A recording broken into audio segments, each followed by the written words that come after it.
అమరావతి కర్నూలు జిల్లా ఓర్వకల్లులో సహజ సిద్ధంగా ఏర్పడ్డ ప్రఖ్యాత రాక్ గార్డెన్ అద్భుత ప్రకృతి సౌందర్యానికి అలవాలాగా నిలుస్తుందని మంత్రి కందుల దుర్గేష్ వెల్లడించారు.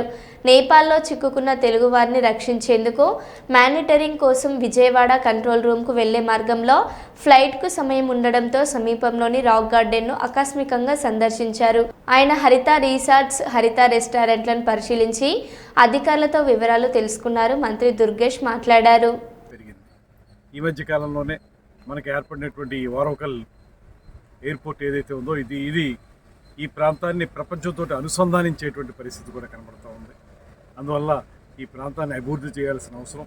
దాంతోపాటు ఈ మధ్య కాలంలోనే ముఖ్యమంత్రి గారి చొరవతోటి, కేంద్ర ప్రభుత్వ సహకారంతో మన ఓర్వకల్లులో ఏదైతే ఇండస్ట్రియల్ కారిడార్ని ఏర్పాటు చేయబోతున్నారో అది కూడా రాబోయే రోజుల్లో మనందరికీ కూడా చాలా ఉపయోగపడేటువంటి, ఉపాధి కల్పించేటువంటి కార్యక్రమంగా ఉంటుంది.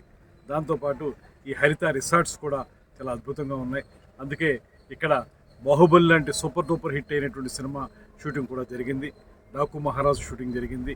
అదేవిధంగా రాబోయే రోజుల్లో కూడా చాలా షూటింగ్లు జరుగుతున్నాయి. కనుక ఈ ప్రదేశాన్ని మరింతగా అభివృద్ధి చేసి రాబోయే రోజుల్లో ప్రపంచ పర్యాటకులందరూ కూడా దీన్ని చూడడానికి విశేషంగా వచ్చే విధంగా మనం కార్యక్రమాన్ని చేపడతాం అనేటువంటి వాటిని ఈ సందర్భంగా తెలియజేస్తున్నాం.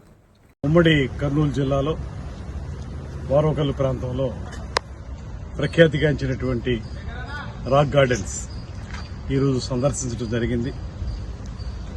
సహజ సిద్ధంగా నిర్మాణమైనటువంటి ఈ రాక్ గార్డెన్ అద్భుతమైనటువంటి ప్రకృతి సౌందర్యానికి ఆలవాలంగా నిలుస్తుంది.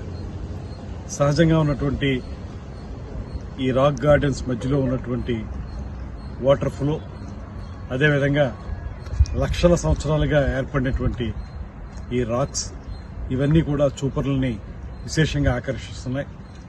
మనకి ఆంధ్రప్రదేశ్లో ప్రధానంగా కర్నూలు పరిసర ప్రాంతాల్లో ఉన్నటువంటి అనేక సందర్శన క్షేత్రాల్లో ఈ రాక్ గార్డెన్స్ కూడా ప్రధానమైంది. దీంతోపాటు దీన్ని ఒక సర్క్యూట్గా తయారు చేసుకుని ఒక పక్కన శ్రీశైలం, మరో పక్కన అహోబిలం, అదేవిధంగా